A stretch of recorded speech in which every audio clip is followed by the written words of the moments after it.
ओम नमो भगवते वासुदेवाय। माघ मास कथा का 9वां अध्याय शुरू करते हैं। यमदूत आगे कहने लगे कि मध्याह्न के समय आया अतिथि मूर्ख, पंडित, वेद पाठी या पापी कोई भी हो ब्रह्मा के समान है। जो रात्रि के थके हुए ब्राह्मण को अन्न जल देता है, मध्याह्न के समय जिसके घर आया हुआ अतिथि निराश नहीं जाता, वह स्वर्ग का वासी होता है।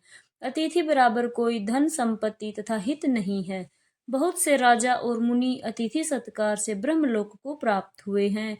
जो मनुष्य एक बार भी आलस्य से भी अतिथि को भोजन करवा दे, वह यम का द्वार नहीं देखता।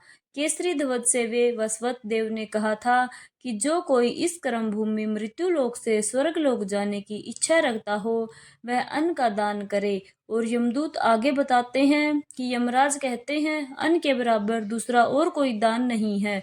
जो गर्मियों में जल, सर्दी में ईंधन और सदैव अन्न का दान करते हैं, वे कभी यम के दुख नहीं उठाते।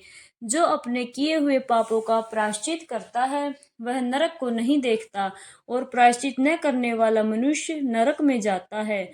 जो मनुष्य काया, वाचा और मन से किए हुए पापों का प्रायश्चित करता है, वह देव और गंधर्व से शोभित स्वर्गलोक को प्राप्त होता है। जो नित्य ही व्रत, तप, तीर्थ करते हैं और जितेंद्रिय हैं, वह भयंकर यम को नहीं देखते हैं। नित्य धर्म करने वाला दूसरे का अन्न, भोजन और दान त्याग दें। नित्य स्नान करने से बड़े बड़े पापों का नाश होकर यम को नहीं देखता। बिना स्नान के पवित्रता कैसे हो सकती है? जो मनुष्य पर्व के समय चलते जल में स्नान करते हैं, वह बुरी योनि नहीं पाते और ना ही नरक में जाते हैं।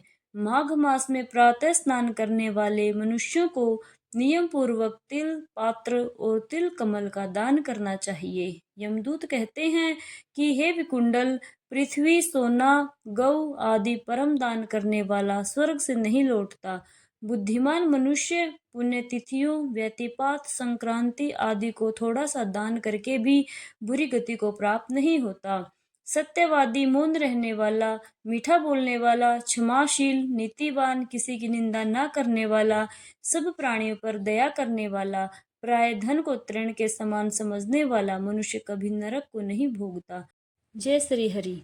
हरे कृष्णा। प्रिय श्रोताओं, आगे का वृतांत सुनेंगे अध्याय 10 में। राधे राधे सभी को।